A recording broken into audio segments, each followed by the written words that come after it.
Maka sekali lagi kita bersyukur pada Allah Subhanahu wa taala atas kenikmatan-kenikmatan tersebut. Kemudian tak lupa kita haturkan salawat serta taslim kepada baginda Nabiullah Muhammad sallallahu alaihi wasallam. Mudah-mudahan dengan banyak berselawat kepada beliau kita termasuk yang mendapatkan syafaatnya beliau kelak di yaumil qiyamah. Amin ya rabbal alamin. Bapak Ibu jemaah yang dimuliakan Allah Subhanahu wa taala, pada kesempatan yang berbahagia ini sesuai dengan materi yang sudah kita baca di layar tadi, sudah dibacakan oleh MC-nya juga, bahwa yang akan kita bahas pada subuh yang berbahagia ini yaitu rambu-rambu menghindari perpecahan. Rambu-rambu menghindari perpecahan. Bapak Ibu jemaah yang Allah Subhanahu wa taala, seperti yang kita ketahui bahwa Islam sangat menjunjung tinggi yang namanya persatuan. Ada banyak sekali ayat-ayat, hadis-hadis yang menunjukkan atau yang memerintahkan untuk selalu bersatu dan tidak boleh berpecah. Sebaliknya juga tidak boleh berpecah. Kan banyak sekali. Ada ayat misalkan wa'tasimu bihablillahi jami'a wala tafarraqu. Berpegang teguhlah kalian terhadap tali agama Allah Subhanahu wa taala dan jangan bercerai-berai. Di antaranya ayat-ayat yang paling terkenal tentunya. Masih banyak yang lain, ayat-ayat yang lain yang memerintahkan untuk selalu bersatu dan tidak boleh berpecah belah. Dan zaman Allah Subhanahu wa taala, agama Islam modelnya seperti itu memang. Jadi kalau kita melihat urutan-urutannya, urutan-urutannya yang pertama, Islam biasanya memerintahkan suatu perintah. Kita diperintahkan terhadap suatu perintah. Kemudian nanti disampaikan apa ganjaran-ganjaran yang akan didapatkan ketika mengerjakan perintah ini.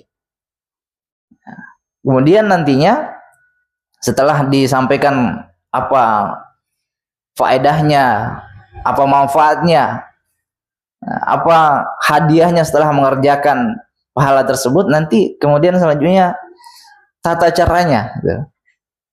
Islam mengajarkan tata caranya. Nanti setelah diajarkan tata caranya, kemudian disampaikan ancamannya. Kalau tidak melaksanakan, ancamannya begini loh. Agama Islam begitu, Pak. Nanti selanjutnya setelah disampaikan ancamannya, nanti dikasih contoh. Bagaimana orang yang mengerjakan, ada contohnya. Perlihatkan. Agama Islam secara umum begitu, Pak, ya. Kemudian nanti diperlihatkan juga orang yang meninggalkan, contohnya begini nih. Jadi lengkap, paket lengkap dalam Islam itu tidak setengah-setengah, lengkap. Taruh misalkan kita berbicara terkait dengan larangan berzina, Pak, ya. Zina itu kemudian disampaikan di dalam Al-Quran, mendekati saja itu sudah dilarang itu. Wala taqrabuz zina. Innahu kana fahishatan, dan selanjutnya. Jangan dekat-dekat zina. Jadi dekat saya tidak boleh itu. Nah, itu yang pertama. Ini sebelum masuk ke tema. Kemudian nanti di dalam Islam diajarkan bagaimana agar seseorang terhindar dari zina, Pak. Banyak hal, Pak. Dimulai misalkan Islam memerintahkan untuk memisahkan anak-anak kita, memisah ranjang, ini. Anak-anak kita yang perempuan dan laki-laki itu kalau ketika umurnya 10 tahun, ini perhatikan, Pak. Ibu, bapak ibu sekalian, perhatikan. Kalau ada anak-anak sudah umurnya sudah 10 tahun, laki-laki dan perempuan itu sudah wajib dipisah, Pak. Dipisah ranjang. Nah, itu dimulai dari situ tuh dimulainya itu. Nah. Kemudian nanti ada juga perintah untuk menutup aurat. Perintahkan kepada perempuan, laki-laki untuk menutup aurat, ada batas-batas auratnya dalam Islam. Nah, kemudian selanjutnya ada lagi perintah untuk menundukkan pandangan. tundukkan pandangan. Jangan matanya kemana-mana, sembarang melihat hal-hal yang haram. Kan begitu aturan-aturannya. Kemudian ada aturan-aturannya ketika kita misalkan bertamu, tidak boleh langsung melihat ke dalam rumah orang. Kita harus membalikkan badan supaya tidak melihat kejadian-kejadian di dalam. Nah, ini semuanya tadi agar kita terhindar daripada zina itu. Ada aturan, ada adab-adabnya agar terhindar dari zina. Nah, setelah itu semua akan disampaikan ancamannya. Bagaimana sih ancamannya orang yang berzina itu? Ada ancaman-ancamannya lengkap semuanya. Dalam Al-Qur'an, dalam hadis-hadis disebutkan itu. Nah, maka kemudian orang yang melakukan zina itu nanti betul-betul akan mendapatkan ancaman yang luar biasa itu. Kenapa sudah diajarkan langkah-langkahnya kok masih melakukan itu? Nah, gitu. Nah, sama juga dengan hal ini, Pak. Ada yang tema kita dan beberapa kali dalam beberapa pertemuan itu saya sampaikan tema terkait dengan persatuan. Bagaimana kita bersatu dan menghindari perpecahan. Sama juga ini. Di dalam Islam juga mengajarkan terkait dengan persatuan, menyampaikan apa faedah-faedahnya, kemudian apa risikonya, apa ancamannya kalau tidak bersatu. Nah, kemudian bagaimana langkah-langkah untuk mencapai persatuan dan menghindari perpecahan. Nah, itu ada semua, Pak. Jangan Allah Subhanahu wa taala. Sehingga nanti kalau masih ada masyarakat atau ada pribadi-pribadi yang suka melakukan provokasi-provokasi, melakukan perpecahan-perpecahan, berarti itu kembali ke dirinya sendiri gitu. Nah, kalau di dalam bahasa Bugisnya itu, itu taliwa-liwa gitu. Sudah keterlaluan, orang-orang yang begitu keterlaluan karena sudah disampaikan urutan-urutannya dalam Islam, tapi masih melakukan itu. Nah, masih melakukan, berarti itu memang sudah keterlaluan itu. Nah, bahasa Bugisnya itu taliwa-liwa. Bilang orang Bugis keterlaluan, dan orang-orang seperti ini nanti yang diazab sama Allah Subhanahu wa taala yang keterlaluan itu. Dikasih kesempatan banyak tapi masih tetap melaksanakan atau melakukan larangan-larangan Allah Subhanahu wa taala. Bapak Ibu milik Allah Subhanahu wa taala. Rambu-rambu untuk menghindari perpecahan ini nanti kita akan mengambilnya atau menyarikannya dari surat Al-Hujurat. Ya, Al-Hujurat ini secara makna, Pak, tapi bukan satu surat ya, beberapa ayat saja kita bahas karena panjang sebetulnya. Surat Al-Hujurat ini jumlah ayatnya ada 18 ayat. Ulama kita menjelaskan bahwa surat Al-Hujurat ini meski pendek hanya 18 ayat, dia merupakan fondasi dalam membangun masyarakat muslim. Nah, dia merupakan fondasi di dalam membangun masyarakat muslim. Nah, ada banyak variannya, ada banyak pembagian-pembagiannya di dalam ayat tersebut, dalam surat tersebut. Di antaranya nanti di dalam tafsirnya Quraisy Shihab, judulnya adalah Al-Misbah. Beliau kemudian membagi surat Al-Hujurat ini menjadi 5 bagian. Membagi menjadi 5 bagian. Bagian pertama nanti ayat 1 sampai ayat ke-5. Ayat 1 sampai ayat ke-5. Nah, kemudian yang kedua adalah ayat yang ke-6, 7, 8, 9. Kemudian nanti selanjutnya. Nah, pada kesempatan yang berbahagia ini kita akan membahas terkait dengan langsung ke ayat 6 saja, karena di situ nanti dimulai tadi ini terkait dengan tema kita, yaitu rambu-rambu agar menghindari perpecahan di tengah masyarakat kita. Bapak Ibu Allah Subhanahu wa taala, yang pertama akan kita bahas terkait dengan Al-Hujurat. Apa yang disebut dengan Al-Hujurat? Nah, Al-Hujurat ini dalam maknanya, kalau kita lihat di dalam bahasa Arab itu maknanya adalah hujrah. berasal dari kata hujratun. Hujratun itu artinya kamar. Nah, bentuk jamaknya adalah al-hujurat, artinya kamar-kamar. Jadi maknanya surat ini adalah, kalau kita lihat di dalam Al-Quran itu urutannya yang ke-59. Nah, namanya surat Al-Hujurat. Artinya surat kamar-kamar. Ini maksudnya apa maksudnya nih? Kamar apa maksudnya? Nah, kalau kita melihat di dalam kitab-kitab tafsir dijelaskan bahwa kamar-kamar yang dimaksud itu adalah kamar-kamarnya Rasulullah. Kamar-kamarnya Rasulullah. Kamar-kamarnya Rasulullah bersama keluarganya tentunya.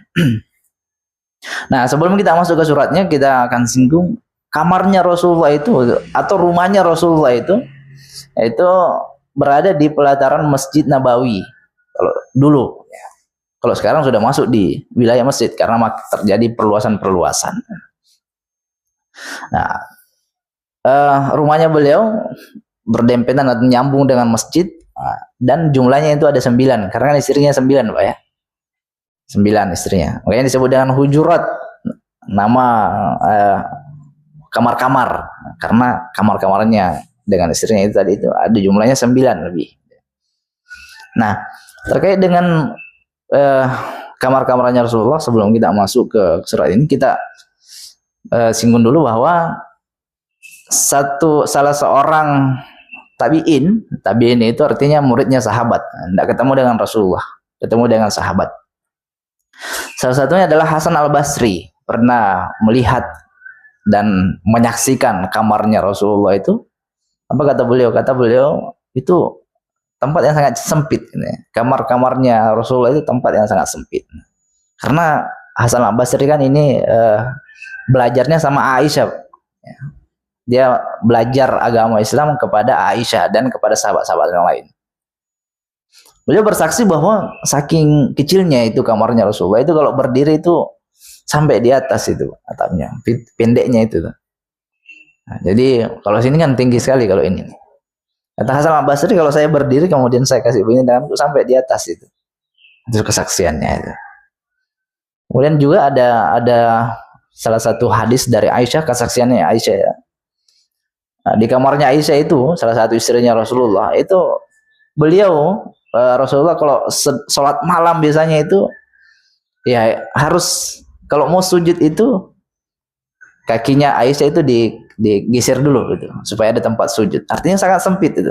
Situ tempat tidurnya, di situ juga tempat tidurnya, sama situ juga kalau mau sholat di situ. Sempit sekali, Pak. Sempit sekali. Nah, padahal beliau merupakan makhluk yang sangat mulia itu, makhluk Allah Subhanahu wa taala yang sangat mulia. Tapi kondisinya seperti itu. Kalau kita melihat, wah, ini jauh lebih baik mungkin kalau tempat kita, Pak ya, masing-masing. Tapi kenyamanannya tentu sangat jauh berbeda itu. Nah, kenapa? Karena beliau adalah makhluk yang paling bersyukur dan lain sebagainya. Itu yang membedakan itu. Nah, kenapa disebut dengan surat Al-Hujurat? Surat kamar-kamar, karena nanti ya asbabun nuzul, sebab turunnya ayat ini nanti ada menyinggung terkait dengan ini di awal-awal surat itu. Di awal-awal surat. Nah, namun nanti kita tidak banyak membahas terkait dengan asbab nuzulnya. Nah, Bapak Ibu yang Allah Subhanahu wa taala, langsung saja ke ayat yang ke-6 ini. Auzubillahi minasyaitonirrajim. Ya ayyuhalladzina amanu in ja'akum fasiqun binaba'in fatabayyanu an tusibu qauman bijahalatin fatusbihu ala ma fa'altum nadimin. Ya, artinya adalah, hai orang-orang yang beriman, jika datang kepadamu orang fasik membawa suatu berita, maka periksalah dengan teliti agar kamu tidak menimpakan suatu musibah kepada suatu kaum tanpa mengetahui keadaannya, yang menyebabkan kamu menyesal atas perbuatanmu itu. Nah, jadi yang pertama di sini adalah kandungan daripada ayat ini untuk menghindari tadi yang namanya perpecahan rambu-rambu. Yang pertama adalah lawan yang namanya hoax. Lawan hoax, perangi hoax. Jadi apa namanya langkah-langkah untuk memerangi hoax ini itu sudah disampaikan dalam Al-Qur'an, Pak. Ya. Kenapa? Hoax inilah biasanya yang pertama kali yang bisa menyebabkan perpecahan itu. Ya, secara umum yang hoax berita-berita inilah biasanya berita-berita bohong ini yang biasanya sengaja dihembuskan orang-orang yang memang menginginkan perpecahan di tengah-tengah masyarakat. Maka jauh-jauh hari ya sebelum ini kan beberapa waktu ini sebelum polisi itu menjadikan ini sebagai tagar biasanya kan lawan hoax itu. Islam sudah memberikan itu rambu-rambunya itu. Islam sudah menyampaikan itu yang namanya hoax itu harus dilawan itu. Bahasanya bagaimana di sini? Kata Allah Subhanahu wa taala, hai orang-orang yang beriman, jika datang kepadamu orang fasik, orang fasik dengan membawa suatu berita, kalau ada berita yang datang itu dari orang yang tidak jelas itu, fatabayyanu, maka cross check dulu. Fatabayanu atau tabayun kalau dalam bahasa yang sering kita dengar mungkin tabayun. Tabayun itu adalah cross check. Kasih jelas dulu. Siapa ini yang menyampaikan dan betul enggak itu berita yang disampaikan apakah betul. Apalagi di tengah-tengah masyarakat sekarang kita ini dengan adanya teknologi Pak ini sangat mudah itu mengakses berita-berita atau adanya kiriman berita yang tidak jelas di grup-grup biasanya itu. Tiba-tiba kita langsung percaya saya enggak tahu siapa yang menyampaikan pertama kali itu. Nah, ini Islam sangat menentang yang kayak begitu tuh. Kata Allah Subhanahu wa taala, cross check dulu. Cross check dulu. Apakah nanti betul itu? Apakah beritanya betul itu? Kalaupun betul dilihat lagi apakah memang penting untuk di-share itu. Memang beritanya betul nih. Tapi betul apakah nanti itu bermanfaat kalau dikirim itu? Nah, malah nanti jangan-jangan kalau dikirim berita-berita yang kayak begini yang memang faktanya mungkin betul, tapi kalau dikirim nanti jangan-jangan hanya akan menyebabkan kegaduhan, kan itu diperhatikan semua. Nah, kenapa kata Allah Subhanahu wa taala nanti kamu menyesal itu, kamu nanti ujung-ujungnya menyesal itu kalau suka nyebar, kalau dengarkan berita dan tidak di cross check dulu langsung ditindak, ujung-ujungnya pasti menyesal itu. Nah, bahkan nanti antusibu qauman bijahalatin, bisa jadi nanti kita memberikan musibah kepada sebuah kaum itu. Sebab tadi itu tidak mau cross check dulu. Kita langsung menghukumi. Nah, sebab turunnya ayat ini bagaimana? Jadi ada seorang sahabat, Pak, namanya Al-Walid namanya. Ini sahabat ini disuruh sama Rasulullah. Jadi ada memang beberapa sahabat juga itu yang tidak amanah juga, ada juga yang tidak amanah, Pak. Salah satunya nanti yang disebutkan di dalam ayat ini. Nah, disuruh sama Nabi SAW untuk mengumpulkan zakat. Ya, disuruh untuk mengumpulkan zakat. Nah, kemudian dia ketika mau mengumpulkan zakat, dia datang ke satu kamu datang ke sini untuk mengumpulkan zakat di kampung ini. Terus dia datang ke kampung itu. Nah, ketika orang-orang di kampung itu tahu bahwa ada utusan dari Rasulullah untuk mengumpulkan zakat, mereka senang itu. Orang-orang kampung itu senang gitu. Jadi mereka datang keluar dari rumahnya untuk menyambut utusan itu. Nah, Al-Wali ini salah paham, Pak. Salah paham. Dia lihat, wah ini kayaknya saya mau dibunuh kayak ini. Nah, ini bahayanya, Pak, ya. Menyangka-nyangka itu bahaya. Nah, nanti ayat berikutnya nanti itu melarang itu dulu. Jangan suka menyangka-nyangka itu. Nah, dia lihat, jangan-jangan ini mau bunuh saya ini. Penduduk kampung ini jangan-jangan mau bunuh saya ini. Akhirnya tidak jadi sampai di kampung itu.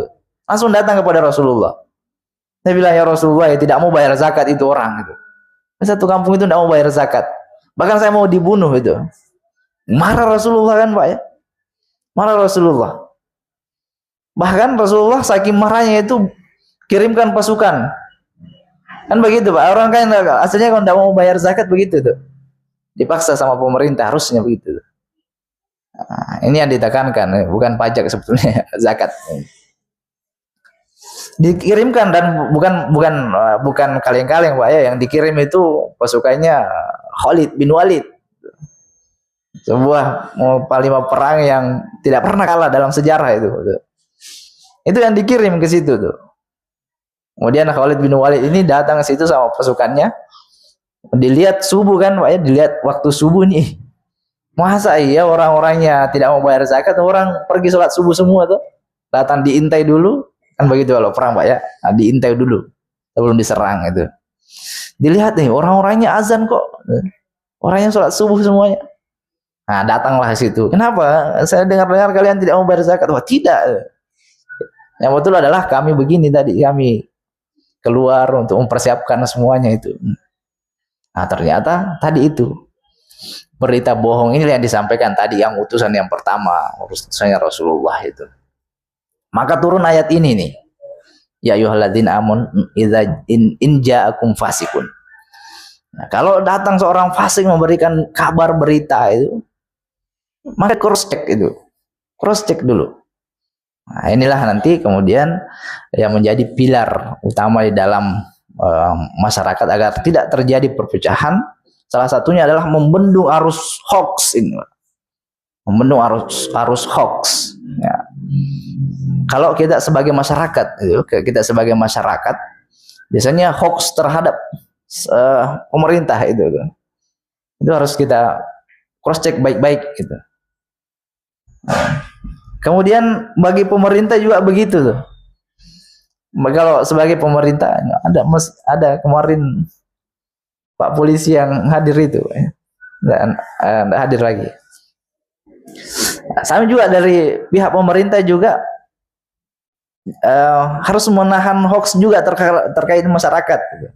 Kan ada juga itu hoax yang di pemerintah termakan dengan hoax itu terkait masyarakat. Nah, jadi ada masing-masing ada biasanya itu. Nah, dan sekali lagi hal-hal begini butuh di cross check gitu. Tidak bisa asal kita termakan itu. Nanti pun kalaupun benar, sekali lagi kalaupun ini benar, apakah kita punya wewenang itu untuk melakukan tindakan atau melakukan islah perbaikan itu. Nah, ini tadi ini lawan hoax itu. Ini yang pertama, untuk menghindari rambu-rambu yang pertama adalah lawan hoax. Nah, Bapak Ibu milik Allah Subhanahu wa taala, kita bahas terkait dengan beberapa kalimat-kalimat yang di dalam ayat ini. Kita lihat ya.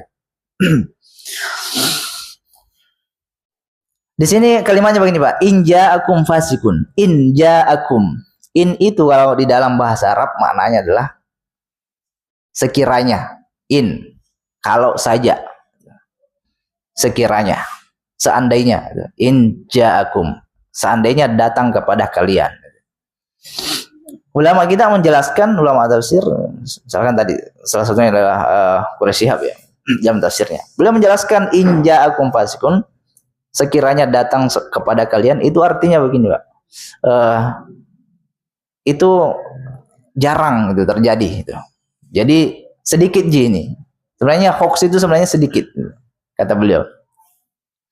Ya, kenapa? Karena orang-orang yang mau menyebarkan hoax itu, orang yang ingin menyebarkan berita bohong tadi itu, dia mikir-mikir kalau sama orang beriman gitu.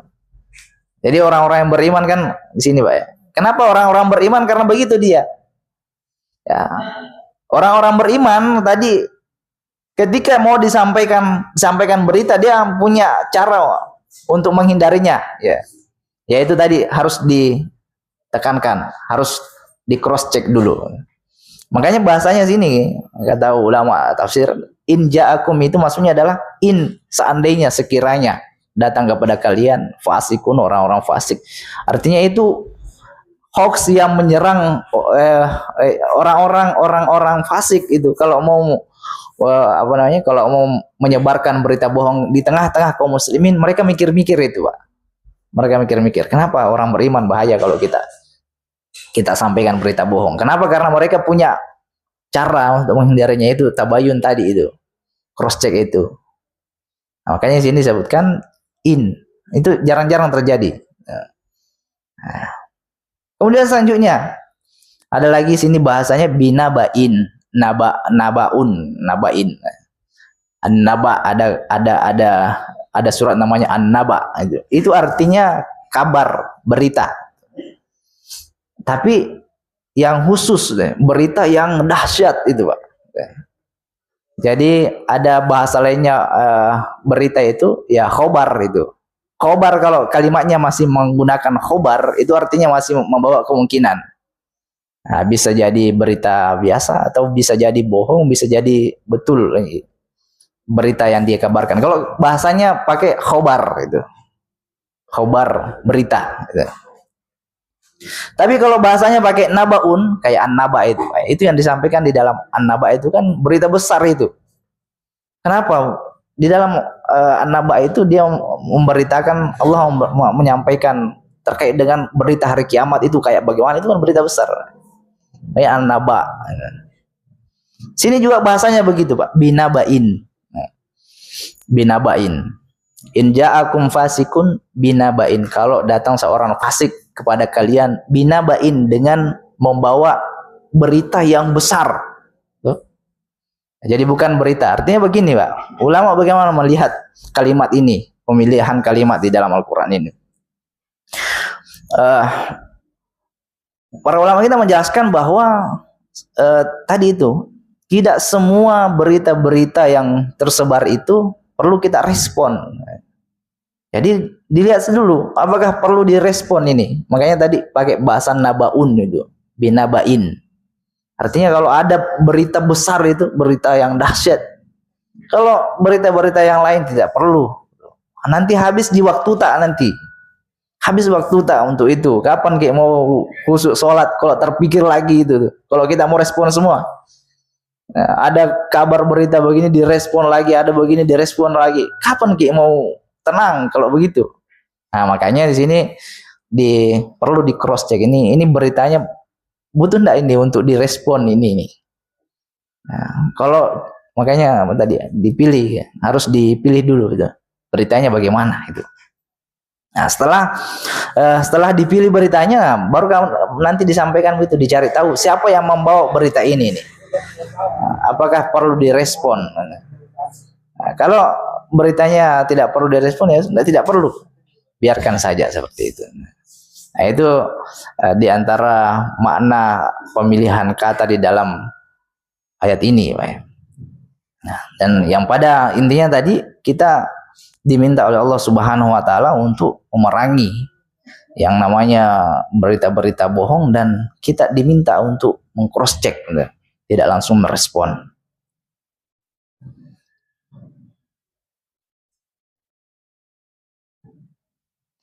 Nah, selanjutnya langsung di ayat 9 di sini.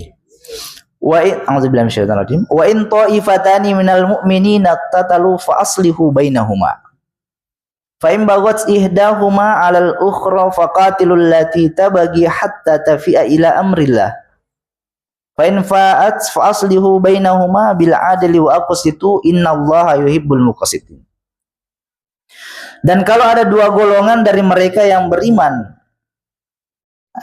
ya dari golongan mereka yang beriman itu berperang atau berselisih, bercerai-berai, hendaklah kamu mendamaikan antara keduanya. Tapi kalau yang satu melanggar perjanjian terhadap yang lain, hendaklah yang melanggar perjanjian itu kamu perangi sampai surut kembali kepada perintah Allah Subhanahu wa taala.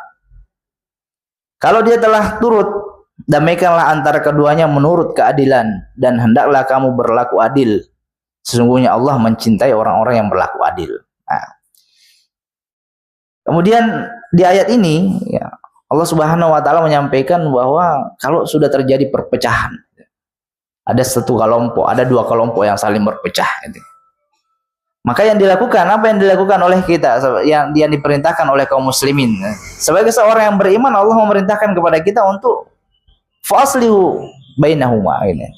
Kita diperintahkan untuk memperbaiki keduanya. Kita harus menjadi orang-orang yang terdepan dalam memperbaiki ya. Kalau ada orang yang berpecah, semangat kita adalah mendamaikan, bukan mengompori. Jadi orang beriman diminta untuk selalu mendamaikan orang yang berpecah itu.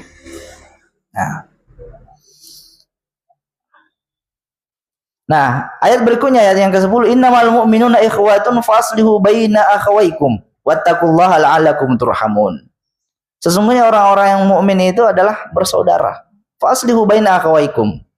Maka damaikanlah di antara kedua, bahasanya begitu ya. Akhawaykum, kedua saudara kalian. Damaikan di antara kedua saudara kalian. Bahasanya akhawaykum. Kenapa bahasanya akhawaykum? Dua saudara.